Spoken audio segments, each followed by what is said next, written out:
রাসূল করিম সাল্লাল্লাহু আলাইহি সাল্লাম আরো বলেন, আনা সাইয়্যিদু ওয়ালদি আদম ইয়াউমাল কিয়ামা ওয়ালা ফাখরা।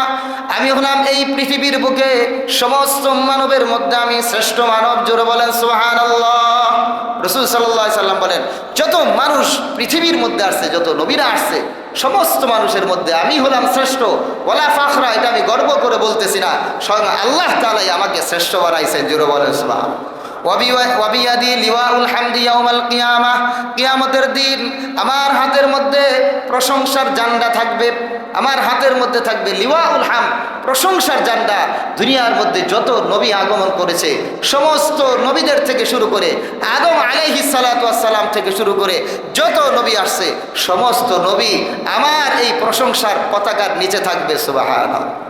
রাসূল সাল্লাল্লাহু আলাইহি সাল্লাম বলেন, সর্বপ্রথম যেই ব্যক্তি কবর থেকে উঠবে, আউয়ালু মান তানশাক্কু আনহুল আরদ, আমি সর্বপ্রথম আমাকেই কবর থেকে উঠানো হবে। জোরে বলেন সুবহানাল্লাহ।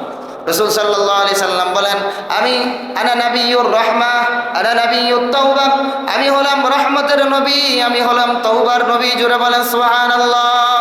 রাসূল বলেন, আমি হলাম রহমতের নবী। আল্লাহ তাআলার নবী হলেন আমাদের জন্য রহমত। দুনিয়ার বুকে যখন রাসূল করিম সাল্লাল্লাহু আলাইহি ওয়াসাল্লাম আগমন করলেন, হেদায়েতের নূর নিয়ে যখন রাসূল আগমন করছেন, এই হেদায়েতের নূরের মাধ্যমে যেই মানুষগুলো জাহান্নামী হয়ে যাচ্ছিল, যেই মানুষগুলো ধীরে ধীরে তারা জাহান্নামে চলে যাচ্ছিল, যারা কুফরি শক্তির মধ্যে লিপ্ত হয়েছিল, যারা মূর্তি পূজার মধ্যে লিপ্ত হয়েছিল, রাসূল করিম সাল্লাল্লাহু আলাইহি ওয়াসাল্লাম দুনিয়াতে আগমন করে ওই মানুষগুলোকে জাহান্নাম থেকে মুক্তি দিয়ে জান্নাতের কাতারের মধ্যে নাম লেখাই দিয়েছে। জোরে বলেন সুবহানাল্লাহ। রহমত, কিভাবে রহমত? মানুষগুলো জাহান্নামের দিকে যাচ্ছে, ওই মানুষগুলোকে রাসূল করিম সাল্লাল্লাহু আলাইহি ওয়াসাল্লাম জান্নাতের মেহমান বানিয়ে দিয়েছেন। জোরে বলেন সুবহানাল্লাহ। পৃথিবীর বুকে রসুল আসছেন, মানুষ যখন কুফরির দিকে ছুটতেছে, রসুল পেরেশান, রসুল হায়রান হয়ে গেছেন যে এই মানুষগুলো কুফরির দিকে কেন ছুটতেছে, তারা কেন ঈমান আনে না। রসুল করিম সাল্লাল্লাহু আলাইহি সাল্লাম এত পরিমাণ পেরেশান, এত পরিমাণ পেরেশান, রসুলের পেরেশানির কারণে স্বয়ং আল্লাহ তাআলা পর্যন্ত তখন আয়াত নাজিল করে দিয়েছেন, লাআল্লাকা বাখিউন নাফসাকা আল্লা ইয়াকুনু মুমিনিন। আপনার অবস্থা তো এমন মনে হচ্ছে এরা যদি ঈমান না আনে, আপনি নিজেকেই নিঃশেষ করে ফেলবেন, যেই পরিমাণ আপনি মেহনত এদের পিছনে করতেছেন। ওই সময় সবচাইতে বেশি পারস্য শক্তির মধ্যে যারা ছিল, পারস্য শক্তি সবচাইতে তারা দাপটশালী ছিল। রাসূল করিম সাল্লাল্লাহু আলাইহি ওয়াসাল্লাম যেই দিন জন্মগ্রহণ করেছিলেন, সেই দিন পারস্যের সুবিশাল রাজপ্রাসাদ ভূমিকম্পের নেই কেঁপে উঠেছিল। জোরে বলেন সুবহানাল্লাহ। ওই রাজপ্রাসাদের 14টি গম্বুজ, যেগুলো বিশাল বিশাল গম্বুজ, ইতিপূর্বে কোনো সময় এই সমস্ত গম্বুজ ধসে পড়ে নাই, ভেঙে যায়নি। কিন্তু রাসূল করিম সাল্লাল্লাহু আলাইহি ওয়াসাল্লাম যেদিন জন্মগ্রহণ করলেন, রাজপ্রাসাদের 14টি বিশাল বিশাল গম্বুজ এগুলো ভেঙে খান খান হয়ে পড়ল। জোরে বলেন সুবহানাল্লাহ। সকলেই হতবাক হয়ে গেল যে এটা কিভাবে সম্ভব, কোনো সময় এরকম হয়নি, আজ কেন এরকম হয়ে গেল। শুধু তাই নয়, যেই রাতে রাসূল করিম সাল্লাল্লাহু আলাইহি ওয়াসাল্লাম জন্মগ্রহণ করেছেন, ওই রাতে সিরিয়ার এক ধর্মযাজক স্বপ্ন দেখেন একটি আরবি ঘোড়া আরব ভূমি থেকে এক পাল উটকে নেতৃত্ব দিয়ে পারস্যের দিকে নিয়ে যাচ্ছে, এবং ওই উটগুলো আরব উপদ্বীপ অতিক্রম করে পারস্যের অঞ্চলে, বিভিন্ন অঞ্চলে ছড়িয়ে পড়েছে এবং পারস্য সাম্রাজ্য দখল করে নিয়েছে। জোরে বলেন সুবহানাল্লাহ। পারস্য সম্রাট অবাক হয়ে গেলেন, উনি কিংকর্তব্য বিমূঢ় হয়ে পড়লেন যে এগুলো কি হচ্ছে। তিনি একজন জ্যোতিষীকে ডাকলেন, ডেকে জিজ্ঞাসা করলেন যে এটা হওয়ার কারণটা কি। পারস্য সম্রাট মনে মনে ভাবতে লাগলেন এটা তো সম্ভব নয়, কারণ আরব জাতির মধ্যে, তাদের মধ্যে কোনো একতা নেই, তাদের মধ্যে কোনো শক্তি নেই, তারা বিভিন্ন গোত্রে বিচ্ছিন্ন বিশৃঙ্খল এক জাতি। তারা পারস্য দখল করবে, আমাদের নেতৃত্ব দিবে, এটা কিভাবে সম্ভব। তখন তারা জ্যোতিষীকে ডাকলো, ওই জ্যোতিষীকে জিজ্ঞাসা করলো যে বলো এগুলো হচ্ছে কি কারণে। তখন ওই জ্যোতিষী আইসা বলল, সম্রাট, হতে পারে আজকের এই রাত্রিতে এমন একটা সন্তান জন্মগ্রহণ করেছে যেই সন্তানের মাধ্যমে সারা বিশ্বের মধ্যে এক মহা বিপ্লব ঘটবে, জুড়ে বলেন সুবহানাল্লাহ।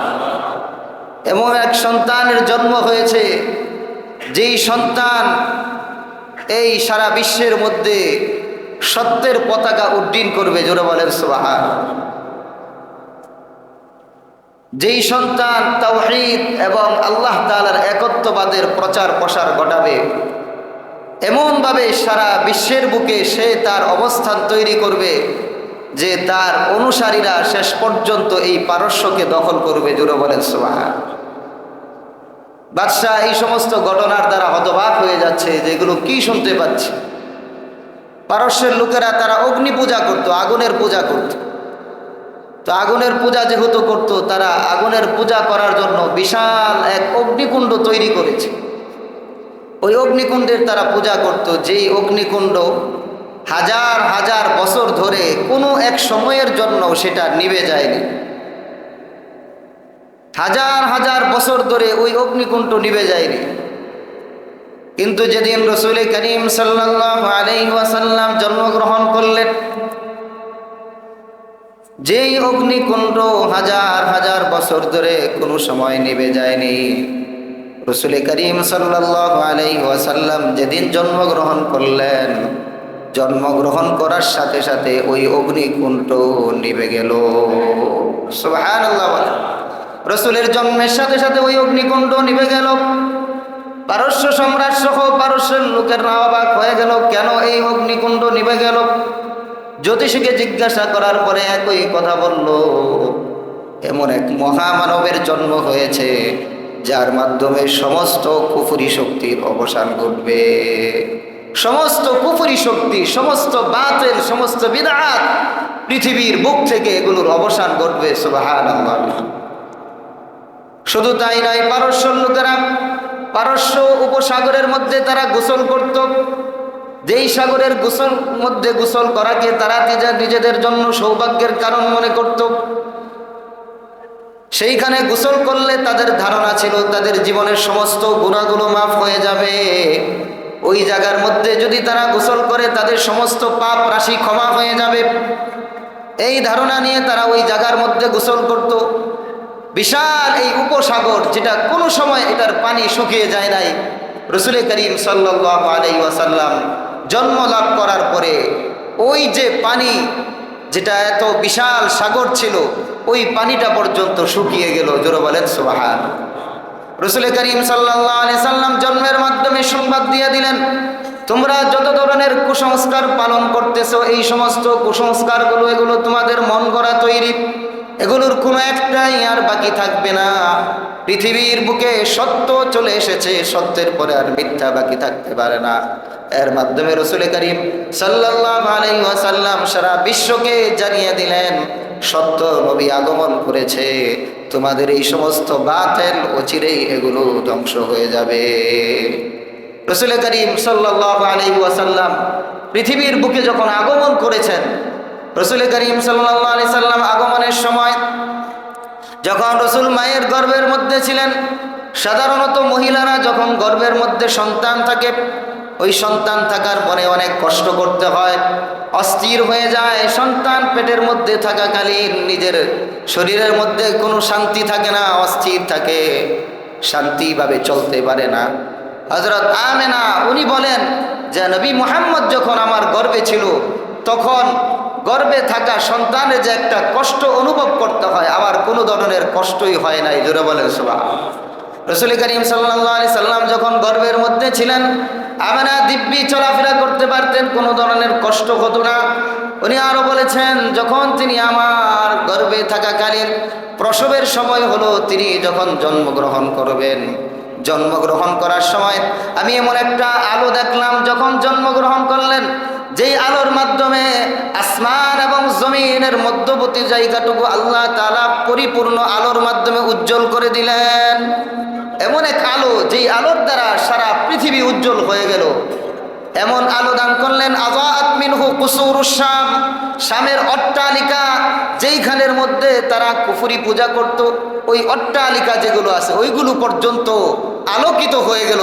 রসুল সাল্লাল্লাহু আলাইহি ওয়াসাল্লামের জন্মের মাধ্যমে এই কথা জানিয়ে দেওয়া হলো রসুল এসেছেন, এখন সারা বিশ্বের বুকে হেদায়াতের আলো জ্বলে উঠবে। জোরে বলেন সুবহানাল্লাহ। কুফরি কোনো শক্তি থাকতে পারবে না, হেদায়াতের আলো এখন থেকেই জ্বলবে, এই আলোকে কেউ নিভাতে পারবে না। জোরে বলেন সুবহানাল্লাহ। রসুল করিম সাল্লাল্লাহু আলাইহি ওয়াসাল্লাম যখন জন্মগ্রহণ করলেন, মা আমেনা বলেন সব কিছু এত সুন্দরভাবে আলোকিত হয়ে গেল। ওই সময় আমেনার ঘরের মধ্যে ফাতেমা বিনতে আব্দুল্লাহ উনি ছিলেন। তিনি বলেন নবী মুহাম্মদ যখন জন্মগ্রহণ করেন আমি ওই ঘরের মধ্যে ছিলাম, আমি দেখলাম জন্মগ্রহণ করার সাথে সাথে এমন একটা আলো বের হলো, যেই আলোর মাধ্যমে আমেনার পুরা ঘরটা আলোকিত হয়ে গেল। সুবহানাল্লাহ। শুধু তাই নয়, আমি দেখলাম আকাশের তারকারাজি পর্যন্ত নিচের দিকে ঝুঁকে পড়েছে, এত পরিমাণ ঝুঁকে পড়েছে, আমি মনে করলাম এইগুলো হয়তো আমার উপর খসে পড়বে, এগুলো আমার উপর পতিত হয়ে যাবে। আমি ভয় পেয়ে গেলাম, এগুলো এইভাবে ঝুঁকে পড়ল কেন?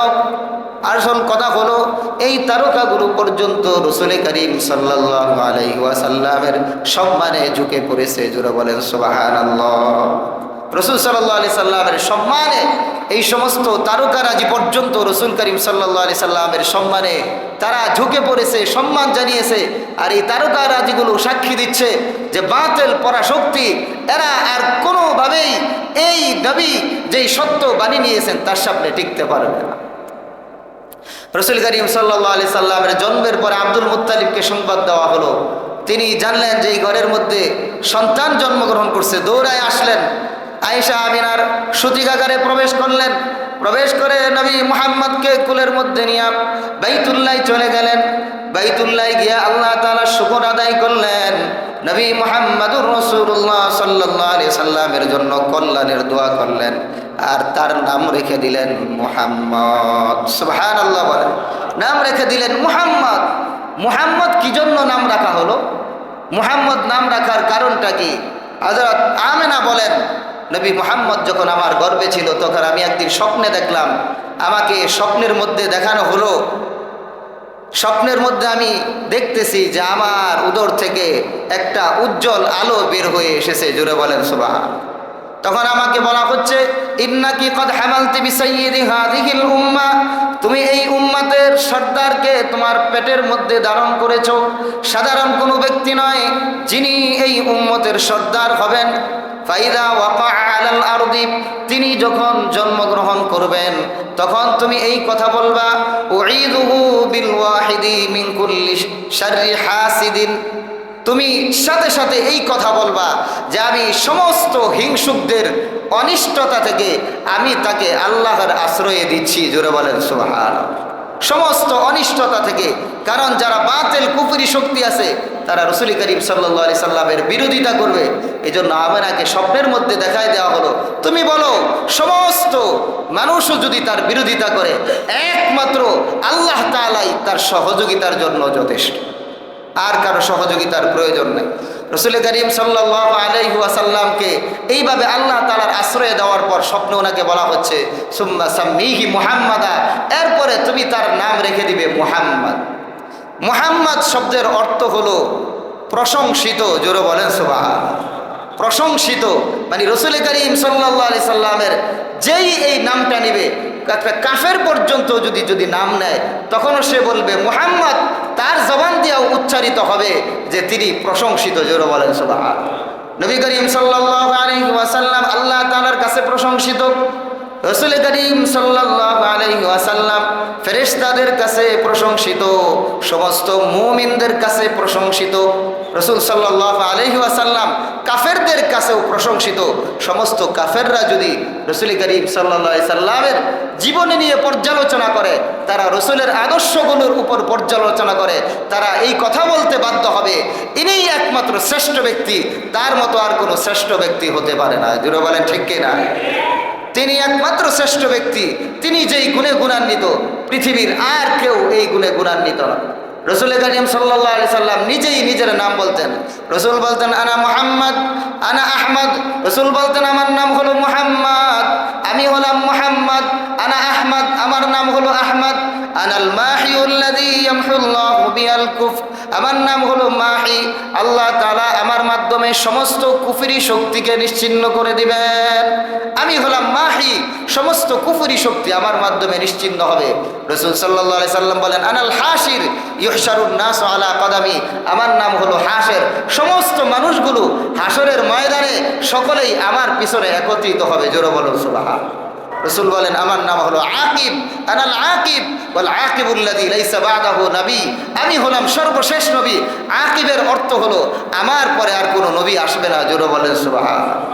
রাসূল করিম সাল্লাল্লাহু আলাইহি সাল্লাম আরো বলেন, আনা সাইয়্যিদু বুলদি আদম ইয়াউমাল কিয়ামা ওয়ালা ফখরা, আমি হলাম এই পৃথিবীর বুকে সমস্ত মানবের মধ্যে আমি শ্রেষ্ঠ মানব। জোরে বলেন সুবহানাল্লাহ।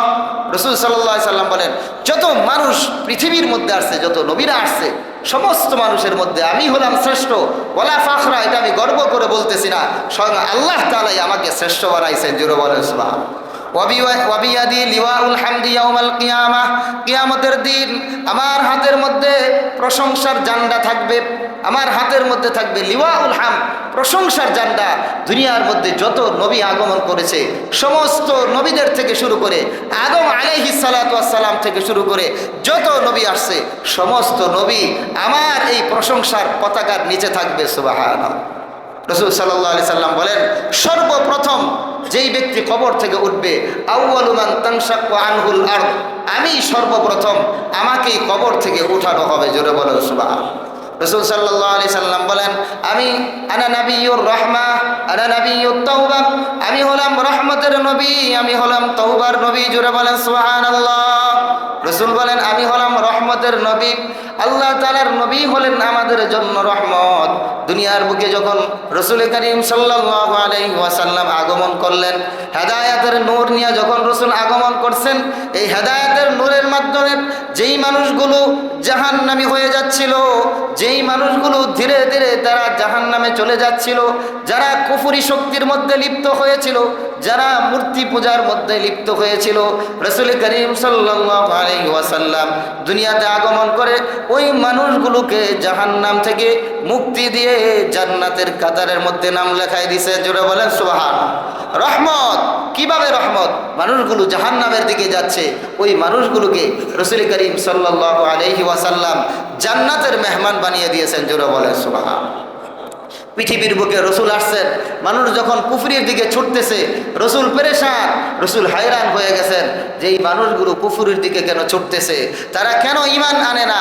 রসুল করিম সাল্লাল্লাহু আলাইহি সাল্লাম এত পরিমাণ পেরেশান, এত পরিমাণ পেরেশান, রসুলের পেরেশানির কারণে স্বয়ং আল্লাহ তাআলা পর্যন্ত তখন আয়াত নাজিল করে দিয়েছেন, লাআল্লাকা বাখিউন নাফসাকা আল্লা ইয়াকুনু মুমিনিন, আপনার অবস্থা তো এমন মনে হচ্ছে এরা যদি ঈমান না আনে আপনি নিজেকেই নিঃশেষ করে ফেলবেন, যেই পরিমাণ আপনি মেহনত এদের পিছনে করতেছেন।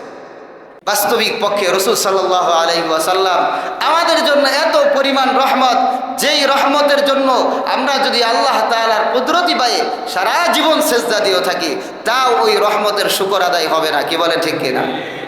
আল্লাহ তাআলার নবীকে পাওয়ার জন্য রাসূল যাতে দুনিয়ার বুকে আগমন করেন, স্বয়ং ইব্রাহিম আলাইহিস সালাতু ওয়াস সালাম, ইসমাঈল আলাইহিস সালাম যখন বাইতুল্লাহ নির্মাণ করেন, সূরা বাকারার 127 থেকে 29 নং আয়াতের মধ্যে বাইতুল্লাহ যখন নির্মাণ করেন, তারাও রাসূলের জন্য দোয়া করেছেন।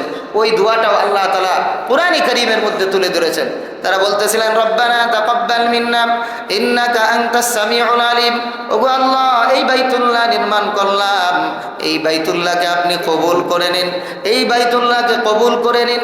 এরপরে তারা দোয়া করলেন, রব্বানা ওয়াজআলনা মুসলিমাইনি লাকা ওয়া মিন যুররিয়াতিনা উম্মাতাম মুসলিমাতান লাক, ওগো আল্লাহ আপনি আমাদেরকে এবং আমার যত বংশধর আছে, উম্মতে মুসলিমা আছে, সকলকে আপনি মুসলমান হিসাবে কবুল করে নিন। জোরে বলো সুবহানাল্লাহ।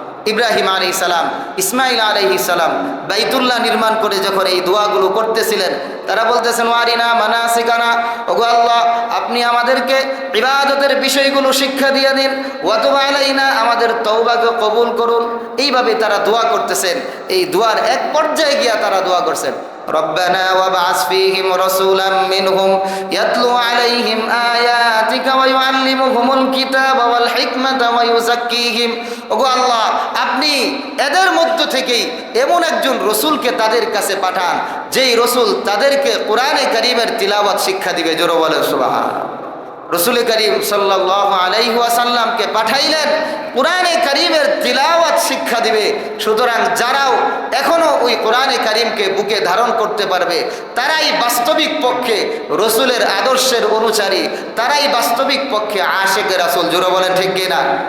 রসুল করিম সাল্লাল্লাহু আলাইহি সাল্লামের কোরআনের বিধান আমি যদি বাস্তবায়ন করতে পারি, রসুল আসছেন এই জন্য যে কোরআনে কারীমের তিলাওয়াত আমাদেরকে শিক্ষা দিবেন, এই কোরআনের বিধিবিধান আমাদেরকে শিক্ষা দিবেন, এই কোরআন অনুযায়ী আমাদের জীবনকে গঠন করাবেন।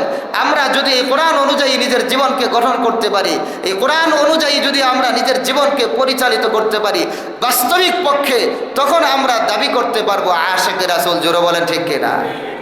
রসুল করিম সাল্লাল্লাহু আলাইহি সাল্লাম আয়েশা কোরআন শিক্ষা দিবেন। ইব্রাহিম আলাইহিস সালাম দোয়া করছেন এমন নবী পাঠিয়ে দেন যেই নবী আয়েশা কোরআন শিক্ষা দিবে, কিতাব শিক্ষা দিবে, হিকমত শিক্ষা দিবে, ওয়া ইউযাক্কিহিম, এই উম্মতকে পবিত্র করবে। ইব্রাহিম আলাইহিস সালামের এই দোয়াকে আল্লাহ তাআলা কবুল করে নিয়েছেন। জোরে বলেন সুবহানাল্লাহ। এবং রসুল নিজেও বলতেন আনা দাওয়াতু আবি ইব্রাহিম ওয়া বুশরা ঈসা, আমি তো নবী ইব্রাহিমের, আমার পিতা নবী ইব্রাহিমের দোয়ার ফসল এবং ঈসা আলাইহিস সালাতু ওয়াস সালামের সুসংবাদ। ওনারা আমার জন্য দোয়া করছেন। ইব্রাহিম আলাইহিস সালাম যখন দোয়া করছেন সূরা আলে ইমরানের 164 নম্বর আয়াতের মধ্যে আল্লাহ তাআলা যে ওই দোয়া কবুল করছেন ওইটাও আল্লাহ তাআলা উল্লেখ করছেন। জোরে বলেন সুবহানাল্লাহ।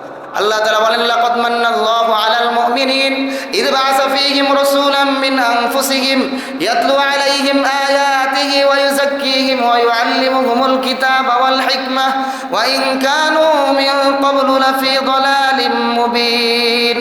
আল্লাহ রাব্বুল আলামিন বলেন আল্লাহ তাআলা মুমিনদের উপর অনুগ্রহ করেছেন, আল্লাহ তাআলা মুমিনদের উপর অনুগ্রহ করেছেন যে তাদের মধ্য থেকে একজন রসুল তাদের কাছে পাঠিয়েছেন যে তাদেরকে আল্লাহ তাআলার কোরআনে কারীমের তেলাওয়াত শিক্ষা দিবে। জোরে বলেন সুবহানাল্লাহ।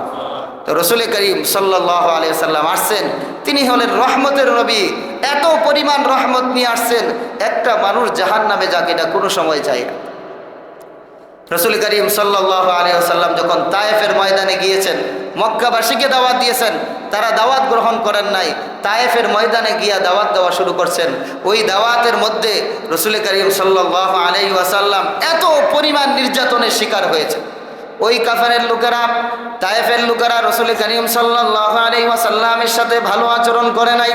তারা রসুলের উপর পাথর নিক্ষেপ করেছে, এত পরিমাণ পাথর নিক্ষেপ করেছে।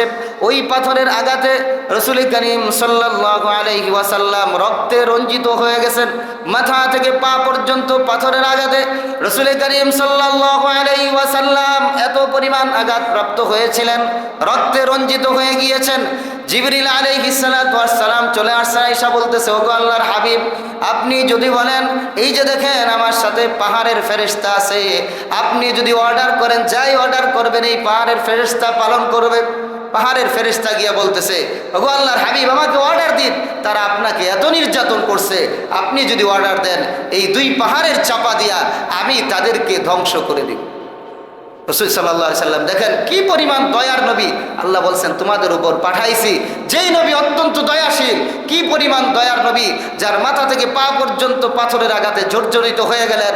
এই অবস্থার মধ্যে তিনি বদদুয়া করার কথা, এই অবস্থার মধ্যে পাহাড়ের ফেরেশতা আসার পরে তাকে বলার কথা তুমি পাহাড় দিয়া ধ্বংস করে দাও। তখন নবী বলতেছেন না না না না, আমার উম্মতকে ধ্বংস করো না। আমি এই আশা রাখি আল্লাহ তাআলা এদের থেকেই এমন বংশধর তৈরি করে দিবেন মাইয়াবুদুল্লাহ ওয়াহদা ওয়ালা ইউশরিকু বিহি শাইআ, যেই বংশধররা এক আল্লাহর ইবাদত করবে, তার সাথে কোনো শরীক করবে না। জোরে বলেন সুবহানাল্লাহ। এদেরকে ধ্বংস করো না। কেনই ধ্বংস করো? উহুদের ময়দানে রাসূল সাল্লাল্লাহু আলাইহি ওয়াসাল্লামের দান্দান মুবারক শহীদ হয়ে গেছে। রাসূল সাল্লাল্লাহু আলাইহি ওয়াসাল্লাম রক্তে রঞ্জিত হয়ে একেবারে রাসূল সাল্লাল্লাহু আলাইহি ওয়াসাল্লামের শরীর থেকে টকবক করে রক্ত পড়তেছিল। রসুলের চাচা হামজা পর্যন্ত শহীদ হয়েছেন। গাসিলুল মালাইকা, যাকে ফেরেশতারা পর্যন্ত গোসল দিয়েছে, হযরত হানজালা রাদিয়াল্লাহু তাআলা আনহু শহীদ হয়েছেন। আরও অনেক সাহাবী পর্যন্ত শহীদ হয়ে গিয়েছে। ওই অবস্থার মধ্যেও রসুল করিম সাল্লাল্লাহু আলাইহি সাল্লাম এই উম্মতের জন্য কি পরিমাণ দরদ, তখনও বলতেছিলেন রব্বিগফিরলি কওমি ফাইন্নাহুম লা ইয়ালামুন। ওগো আল্লাহ, আমার এই উম্মতকে আপনি ক্ষমা করে দিন, তারা আসলেও বুঝে না, তাদের ওই বুঝ নাই, আপনি তাদেরকে মাফ করে দিন। জোরে বলো সুবহানাল্লাহ। তো রসুল সাল্লাল্লাহু আলাইহি ওয়াসাল্লাম এই উম্মতের জন্য এত পরিমাণ দরদ ছিলেন। আর আজকে আমরা রসুল সাল্লাল্লাহু আলাইহি ওয়াসাল্লামের উম্মতের দাবিদার হয়ে রসুল করিম সাল্লাল্লাহু আলাইহি ওয়াসাল্লামের এই রেখে দেওয়া দিন নিয়ে আমরা কতটুকু এই ক্ষেত্রে নিজেদের অবদান রাখতেছি যে রসুল সাল্লাল্লাহু আলাইহি সাল্লামের বিধান এই পৃথিবীর বুকে প্রতিষ্ঠিত হোক, এই কোরআনের আইন এই বাংলাদেশের মধ্যে পৃথিবীর মধ্যে কোরআনের আইন জারি হোক, রসুল সাল্লাল্লাহু আলাইহি ওয়াসাল্লামের আদর্শ অনুযায়ী সমস্ত মানুষগুলো চলুক, এই ক্ষেত্রে আমাদের অবদান কতটুকু। রসুল করিম সাল্লাল্লাহু আলাইহি সাল্লাম তো এই পৃথিবীর মধ্যেও নয়, হাসরের ময়দানে যখন সমস্ত মানুষ ওই জায়গার মধ্যে অস্থির থাকবে, কেউ কাউকে চিনবে না, নিজের ভাই ভাইকে চিনবে না, নিজের স্বামী তার স্ত্রীকে চিনবে না, মা তার সন্তানকে চিনবে না, ওই মুহূর্তেও গিয়া তো উম্মতকে নিয়ে রসুল সাল্লাল্লাহু আলাইহি সাল্লামের চিন্তা থাকবে। রসুল করিম সাল্লাল্লাহু আলাইহি ওয়াসাল্লাম কুরআনে কারীমের আয়াত পড়তেছেন, ইন তুআযিবুহুম ফাইন্নাহুম ইবাদুক ওয়া ইন তাগফির লাহুম ফাইন্নাকা আনতাল আজিজুল হাকীম। এই আয়াত রসুল পড়তেছেন, ওগো আল্লাহ, আপনি যদি আমার উম্মতকে শাস্তি দেন, এরা তো আপনারই বান্দা, আর যদি আপনি ক্ষমা করে দেন, আপনি ক্ষমাশীল এবং দয়ালু।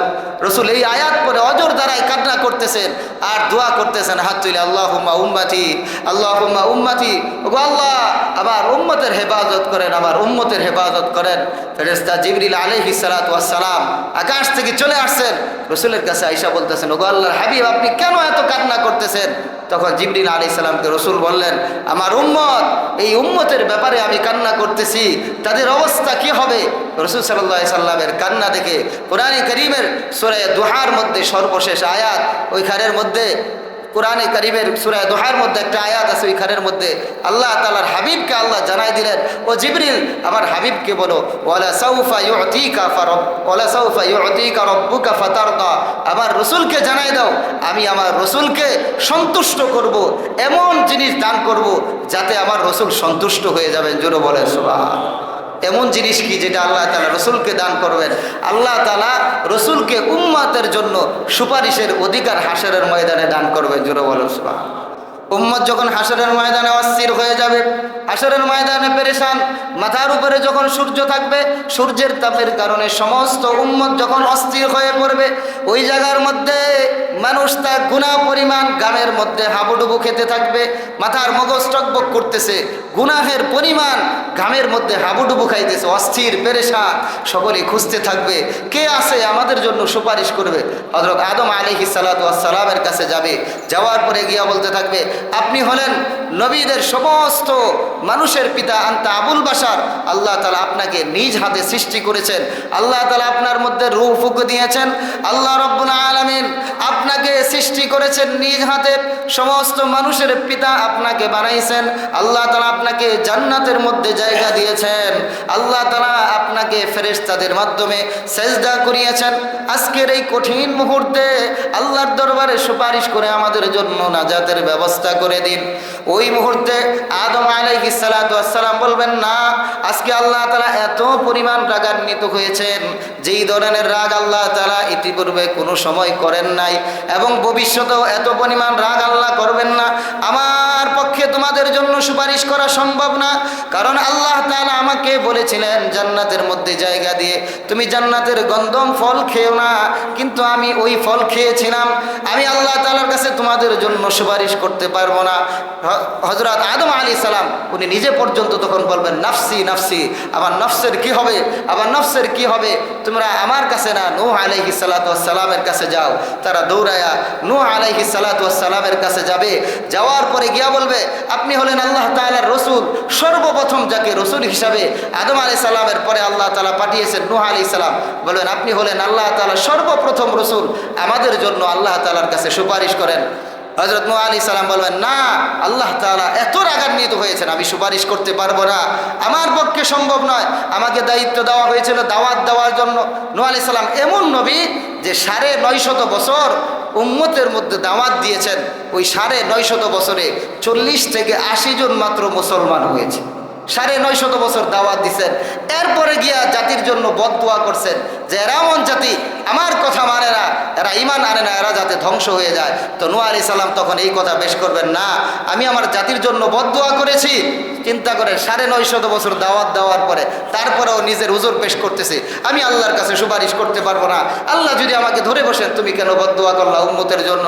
আমার পক্ষে সম্ভব না, নাফসি নাফসি, আমি আল্লাহর কাছে কোনোভাবেই তোমাদের জন্য সুপারিশ করতে পারবো না। তোমরা যাও ইব্রাহিমের কাছে। তখন তারা নবী ইব্রাহিমের কাছে যাবে। ইব্রাহিম আলাইহিস সালাতু ওয়াস সালামের কাছে গিয়া বলবে, আপনি হলেন আল্লাহ তাআলার রাসূল, আপনাকে আল্লাহ তাআলা বলেছেন খলিলুল্লাহ, আপনি আল্লাহ তাআলার খলিল, আমাদের জন্য আজকের এই কঠিন মুহূর্তে সুপারিশ করেন। ইব্রাহিম আলাইহিস সালাম তখন বলবে, না আমার পক্ষেও সম্ভব না, আমি তোমাদের কাছে হুজুর পেশ করতেছি। তিনি তোমার অপারগতাগুলো পেশ করবেন, বলবেন আমি পারবো না। তোমরা যাও নবী মুসার কাছে। মুসা আলাইহিস সালাতু ওয়াস সালামকে গিয়ে বলবে, আল্লাহ তাআলা আপনাকে, আল্লাহ তাআলা রিসালাতের মাধ্যমে, নবুয়তের মাধ্যমে আপনাকে সম্মানিত করেছেন। আপনি এমন এক জালিলুল কদর নবী, যেই নবীকে স্বয়ং আল্লাহ রাব্বুল আলামিন আপনার সাথে সরাসরি কথা বলেছেন। জোরে বলেন সুবহানাল্লাহ। আল্লাহ তাআলা আপনার সাথে সরাসরি কথা বলেছেন। ওয়া কাল্লামাল্লাহু মুসা তাকলিমা, কোরআনে আছে যে আল্লাহ তাআলা মুসা আলাইহিস সালাতু ওয়াস সালামের সাথে সরাসরি কথোপকথন করেছেন। তখন মুসা আলাইহিস সালাতু ওয়াস সালাম উনি একবার একটা কিপ্তিকে একটা থাপ্পড় দিয়েছিল। তার অপরাধের কারণে তাকে একটা থাপ্পড় দিয়েছিল, কিন্তু যেহেতু নবুয়তের এত শক্তি ছিল তার গায়ের মধ্যে, স্বাভাবিক এক থাপ্পড়ের মাধ্যমেই ওই কিপ্তি মৃত্যুবরণ করেছে।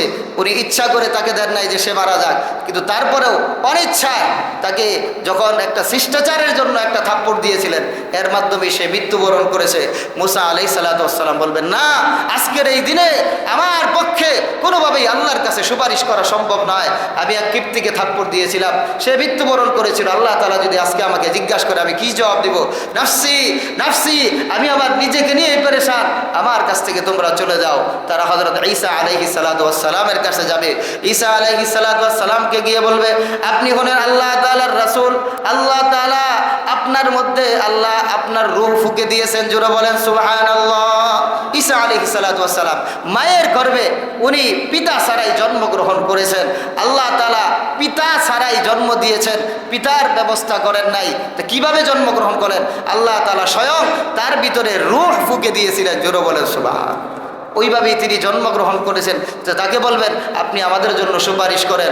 ঈসা আলাইহিস সালাম বলবেন, না তোমাদের জন্য সুপারিশ করা সম্ভব না, তোমরা যাও, এক চাইতে আর কারো কাছে গেলে তোমরা আর সুপারিশ পাবে না। তিনি হলেন সাইয়্যিদুল মুরসালিন, খাতামুন নবিয়্যিন, শফিউল মুজনিবিন, সাকিয়ে কাউসার, রাহমাতুল লিল আলামিন, দুজাহানের সরদার নবী মুহাম্মদুর রাসূলুল্লাহ সাল্লাল্লাহু আলাইহি ওয়াসাল্লাম। তার কাছে যাও, তার কাছে গিয়া সুপারিশ কামনা করো। সমস্ত মানুষগুলো রসুলের কাছে যাবে, গিয়ে বলবে, আপনি হলেন সাইয়্যিদুল মুরসালিন, সমস্ত নবীগণের সর্দার, আল্লাহ তাআলা আপনাকে শেষ নবী হিসাবে পাঠিয়েছেন, আল্লাহ তাআলা আপনাকে এত মর্যাদা দিয়েছেন, আপনার পূর্বাপর সমস্ত গুনাহগুলো মাফ করে দিয়েছেন। জোরে বলেন সুবহানাল্লাহ। আজকে দেখেন আমাদের এই কঠিন অবস্থা, আমরা কোথায় যাব? আমরা পেরেশান হয়ে গেছি, অস্থির হয়ে গেছি। আল্লাহর তাআলার দরবারে আমাদের জন্য একটু সুপারিশ করেন। আল্লাহর হাবিব সাল্লাল্লাহু আলাইহি সাল্লাম তখন তিনি বলবেন, হ্যাঁ আল্লাহ তাআলা আজকে আমাকে এই সুপারিশের অধিকার দিয়েছেন। জোরে বলেন সুবহানাল্লাহ। সমস্ত নবীদেরকে আল্লাহ তাআলা একটা দোয়া দিয়েছেন যে ওই নবীরা যখন এই দোয়াটা করবে আল্লাহ তাআলার সাথে সাথেই এই দোয়াটা কবুল করবেন। বুখারী শরীফের হাদিসে আছে। সমস্ত নবীরা ওই দোয়াটা তাদের উম্মতের জন্য, তাদের কল্যাণে করে ফেলেছেন। আল্লাহ তাআলার হাবিব বলেন, সমস্ত নবীরা দোয়া করছে, কিন্তু ওয়া ইন্নী ইখতাবাতু দাওয়াতি শাফাআতান লি উম্মতি ইয়াউমাল কিয়ামা, আমি আমার এই দোয়াটাকে আমার উম্মতের সুপারিশের জন্য, আজকের এই সুপারিশের জন্য রেখে দিয়েছি। জোরে বলেন সুবহানাল্লাহ। রাসূল করিম সাল্লাল্লাহু আলাইহি সাল্লাম ওই দোয়া করেন নাই। আল্লাহর হাবিব সাল্লাল্লাহু আলাইহি সাল্লাম সিজদার মধ্যে পড়ে যাবেন। সিজদার মধ্যে পড়ে আল্লাহ তাআলার প্রশংসা করা শুরু করবেন। এই পরিমাণ প্রশংসা করবেন, পৃথিবীর কেউ এই ধরনের প্রশংসা আর জীবনে কোনো সময় করতে পারে নাই। আল্লাহর হাবিব আল্লাহর প্রশংসা করতে থাকবেন, আল্লাহ তাআলা নিজেই তার অন্তরের মধ্যে ঢেলে দিবেন। এত পরিমাণ আল্লাহর প্রশংসা করার পরে আল্লাহ তাআলার হাবিবকে আল্লাহ তাআলার রসুলকে আল্লাহ তাআলা নিজেই বললেন, ইয়া মুহাম্মদ ইরফা রাসাক ওয়াশফা তুশাফা, হে মুহাম্মদ আপনি আপনার মাথাকে উঠান, আপনি আপনার মাথাকে উঠান, সুপারিশ করুন। আজকে যা সুপারিশ করবেন আপনার সমস্ত সুপারিশ কবুল করা হবে। জোরে বলেন সুবহানাল্লাহ। তখন রসুল করিম সাল্লাল্লাহু আলাইহি সাল্লাম মাথা উঠাইয়া বলবেন, ওগো আল্লাহ, আবার উম্মতের ব্যাপারে ফয়সালা করুন। তখন রসুল সাল্লাল্লাহু আলাইহি সাল্লামকে আল্লাহ তাআলা অনুমতি দিবেন। তখন রসুল সাল্লাল্লাহু আলাইহি সাল্লাম সুপারিশ করে উম্মতকে জান্নাতে নিয়ে যাবেন। জোরে বলেন সুবহানাল্লাহ। এমন রহমতের নবী আমরা পেয়েছি, যেই রহমতের নবী হাসরের ময়দানে সকলে ভুলে যাবে। মা তার সন্তানকে চিনবে না, বাবা তার সন্তানকে চিনবে না, ভাই ভাইকে চিনবে না। ওই মুহূর্তে রসুল করিম সাল্লাল্লাহু আলাইহি সাল্লাম আমাদের জন্য সুপারিশ করবেন। রসুলের এই রেখে দেওয়া দিন, আমরা যেটার জন্য রসুল সাল্লাল্লাহু আলাইহি সাল্লাম সবচাইতে বড় মেহনত করেছেন, আমরা রসুলের এই অবদান, এই রেখে দেওয়া দিনের জন্য যদি আমরা নিজেদের মেহনত না করতে পারি, এই অবস্থার মধ্যেও যদি আমরা রসুল সাল্লাল্লাহু আলাইহি ওয়াসাল্লামের এই দিন যেইভাবে নষ্ট হয়ে যাচ্ছে, এটার জন্য যদি আমরা এগিয়ে না আসি, তখন রসুল সাল্লাল্লাহু আলাইহি সাল্লামের সামনে আমরা চেহারা দেখাতে পারবো না। জোরে বলেন ঠিক কিনা? আজকে দুঃখের সাথে বলতে হয়, আমরা দাবি করি আশিকে রাসূল। আমরা মনে করি যে রসুল সাল্লাল্লাহু আলাইহি সাল্লাম যেদিন জন্মগ্রহণ করেছে ওই দিন শুধুমাত্র একটু মিছিল করলাম, ওদিন শুধুমাত্র একটু মিলাদ পড়লাম, ওদিন শুধুমাত্র একটু দোয়া পড়লাম, এটাই মনে হয় যথেষ্ট। এরপরে নামাজও নাই, এরপরে রোজাও নাই, এরপরে গিয়া মসজিদও চিনি না, এরপরে গিয়া হালাল হারামও চিনি না। তো একদিন গিয়া আমি সব কিছু করে রসুলকে পেয়ে ফেলাম, এই ধারণা আমার মধ্যে আসা, এটা বাস্তবিক পক্ষে শয়তানি ধারণা। জোরে বলেন ঠিক কিনা? এইভাবে আপনি আশিকে রাসূল যতই দাবি করেন, আশিকে রাসূল আপনার মুখে দাবি করা লাগবে কেন? রসুল সাল্লাল্লাহু আলাইহি ওয়াসাল্লাম যেইভাবে নিজের জীবনকে গঠন করেছেন, আপনিও করেন না ওইভাবে। আপনার প্রথম অবস্থা হলো আপনার পোশাক আদি যা আছে, এইটাও যদি রসুল সাল্লাল্লাহু আলাইহি সাল্লামের পোশাক হয়ে যায়, আপনার আর বলতে হবে না আশিকে রাসূল। আপনাকে দেখাই অটোমেটিক মানুষই বলবে যে দেখো তার চেহারা কত সুন্দর, তার লেবাসটা কত সুন্দর, দেখেই বোঝা যায় সে একজন রসুলের খাঁটি উম্মত। জোরে বলেন ঠিক কিনা? এটা আপনার তো বলে দিতে হবে না, আপনাকে বলে দিতে হবে না। কিন্তু আজকে আমরা দাবি করি আশিকে রাসূল, শুধুমাত্র একদিন মিছিল করলাম, তাও কি এমন মিছিল যেই মিছিলের দিন নামাজ পর্যন্ত পড়তে পারে নাই, যেই নামাজের জন্য রসুল সাল্লাল্লাহু আলাইহি সাল্লাম জীবনের শেষ পর্যন্ত বলছেন আসসালা আসসালা, তোমরা নামাজ পড়ো, নামাজ পড়ো, এটার বিকল্প কোনো কিছুই হতে পারে না। আমিও আশিকে রাসূল দাবি করে শুধুমাত্র মিছিল মিটিং করেই বসে থাকলাম, কিন্তু ওই দিন নামাজ পর্যন্ত পড়তে পারলাম না, আর দাবি করলাম আশিকে রাসূল। আমি বলতে চাই, আপনি আশিকে রাসূল দাবি করছেন ঠিক আছে, কিন্তু আপনার কার্যকলাপের মাধ্যমে প্রমাণ হচ্ছে আপনি হলো না আশিকে শয়তান। কি বলেন ঠিক কিনা? আরো জোরে বলেন ঠিক কিনা? রাসূল সাল্লাল্লাহু আলাইহি সাল্লামের উম্মত দাবি করতেছে। আজকে আপনার মধ্যে এমন অবস্থা তৈরি হয়েছে, যা রাসূলের উম্মত দাবি করার পরেও আপনি কাপড় পরতেছেন, টাকনুর নিচে আপনার কাপড় চলে যায়, আপনি সেটার প্রতি লক্ষ্যই রাখেন না। তো রাসূল বলছেন যেই কাপড়টা টাকনুর নিচে চলে যায় ওইটা জাহান্নামের আগুনে জ্বলবে। তা আপনি আশিকে রাসূল দাবি করেন, কেন আপনার মধ্যে পরিবর্তন আসে? আপনি আজকে আশিকে রাসূল দাবি করতেছেন, রাসূল সাল্লাল্লাহু আলাইহি সাল্লাম যেই নামাজের জন্য বলেছেন সুন্দরভাবে পড়ো, আজকে কাপড় পরতেছেন এইভাবে যেই কাপড়ের পরে আপনার সতরগুলোও দেখা যাচ্ছে। মসজিদে নামাজ পড়তে আসে, দুঃখের সাথে বলতে হয়, এত কষ্ট করে নামাজ পড়তে আসছেন, নামাজ পড়তে আসার পর আপনি রুকুতে যাচ্ছেন, এমন এক প্যান্ট পরছেন, রুকুতে যাওয়ার পরে আপনার পরিপূর্ণ সতর খুলে যাচ্ছে। কি বলেন ঠিক কিনা? নামাজ পড়তে আসছেন, নামাজ কিভাবে হচ্ছে? একটু দিনের ভিতরেও একটু কল্পনা জাগে না যে নামাজ পড়তেছি, রসুল তো বলছে সতর ডাকতে, তো এমন নামাজই পড়লাম, সতর তো আমার গেল, পিছনে যে দাঁড়াইছে তার নামাজও শেষ। কি বলে ঠিক কিনা? এই জন্য এই জিনিসটা খুব খেয়াল করেন। রাসূল কারীম সাল্লাল্লাহু আলাইহি ওয়াসাল্লাম যেই বিধানগুলো দিয়েছেন, এগুলোর মধ্যে আমাদের শান্তি, এগুলোর মধ্যে আমাদের শান্তি। এগুলো যতক্ষণ পর্যন্ত পালন না করব, যেই দরুদ রাসূল আমাদের জন্য এই পথগুলো দেখাই দিয়েছেন, তার সামনে আমরা মুখ দেখাতে পারবো। আজকে ছোট ছোট সন্তান আমরা মসজিদে নিয়ে আসি অনেক সময়, তো মসজিদে নিয়ে আসার সময় আগে আমরা দেখেছি যখন ছোট ছোট বাচ্চাদেরকে মসজিদে নিয়ে আসতো, মা সুন্দর করে সাজায়া দিত, কাপড় চোপড় পরায়া একেবারে সুন্দরভাবে পরিপাটি করে, একেবারে যেইভাবে পোশাকটা সুন্দর হয়, মসজিদের জন্য যেই পোশাক দরকার নামাজের জন্য, তো সেইভাবে সাজায় সুন্দর করে সন্তানকে নিয়ে আসতো। আজকে অনেকেও নিয়ে আসেন, কিন্তু একটু কল্পনা করেন দেখেন তো কীভাবে নিয়ে আসেন। শুধু একটা হাফ প্যান্ট পরায়া মসজিদে নিয়ে আসলেন, একটা হাফ প্যান্ট পরায় যে তারা নিয়ে আসলেন, যে এইভাবে যে মসজিদে আসলো, সেও তো সামনে গিয়া শিখবো হাফ প্যান্ট পরে মসজিদে যাইতে হবে, মানে মসজিদে যাওয়ার সিস্টেম মনে হয় হাফ প্যান্ট পরা। অথচ আপনি যদি আগের থেকে একটা সন্তানকে সে কীভাবে বড় হয়ে উঠবে তার সতর ডাকা দরকার, আপনার মেয়েকে শেখান, আপনার ছেলেকে শেখান। এই ছেলেটা বড় হয়ে, এই মেয়েটা বেড়ে হয়ে এরকমভাবে হাফ প্যান্ট পরে রাস্তার মধ্যে ঘুরবে না। কি বলেন ঠিক কিনা? আজকে বড় বড় সন্তান, এই লজ্জা গেল কোথায়? বয়স হয়ে গেছে 25 বছর, 30 বছর, 35 বছর, 40 বছর হয়ে যাচ্ছে, এরা রাস্তার মধ্যে হাফ প্যান্ট পরে হাঁটা। ছতর খুলে যে হাঁটতেছেন রাস্তার মধ্যে আর দাবি করতেছেন একদিনে গিয়া আশেকে রাসূল, বাস্তবিক পক্ষে এটা আশেকে রাসূল কোনোভাবেই হতে পারে না। কি বলে ঠিক? এই কথাগুলো ভালোভাবে চিন্তা করেন। লজ্জা লাগার কথা, আজকে শরম লজ্জা আমাদের থেকে উঠে যাচ্ছে, আমরা এগুলো পালন করতেছি না। এই জন্য বাস্তবিক পক্ষে রসুল যেই মাসে এসেছেন এই রাসের সম্মান আমাদের মধ্যে আছে। আমরা চাই আমাদের মধ্যে রসুলের আলোচনার মাধ্যমে রসুলের আদর্শগুলো চলে আসুক।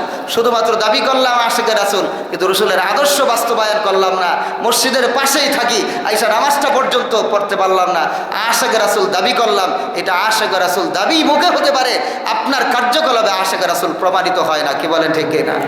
এই জন্য আমরা সকলেই আল্লাহ তাআলা আমাদেরকে রসুল যেই মাসে আগমন করেছেন ওয়াদা করি যে আমরা আল্লাহর হাবিবের সবগুলো সুন্নত, সবগুলো আদর্শ আমরা আমাদের জীবনে বাস্তবায়ন করব। রাজি আছি না ইনশাআল্লাহ? আল্লাহ তাআলা আমাদের সকলকে তৌফিক দান করে, সকল বলুন আমিন।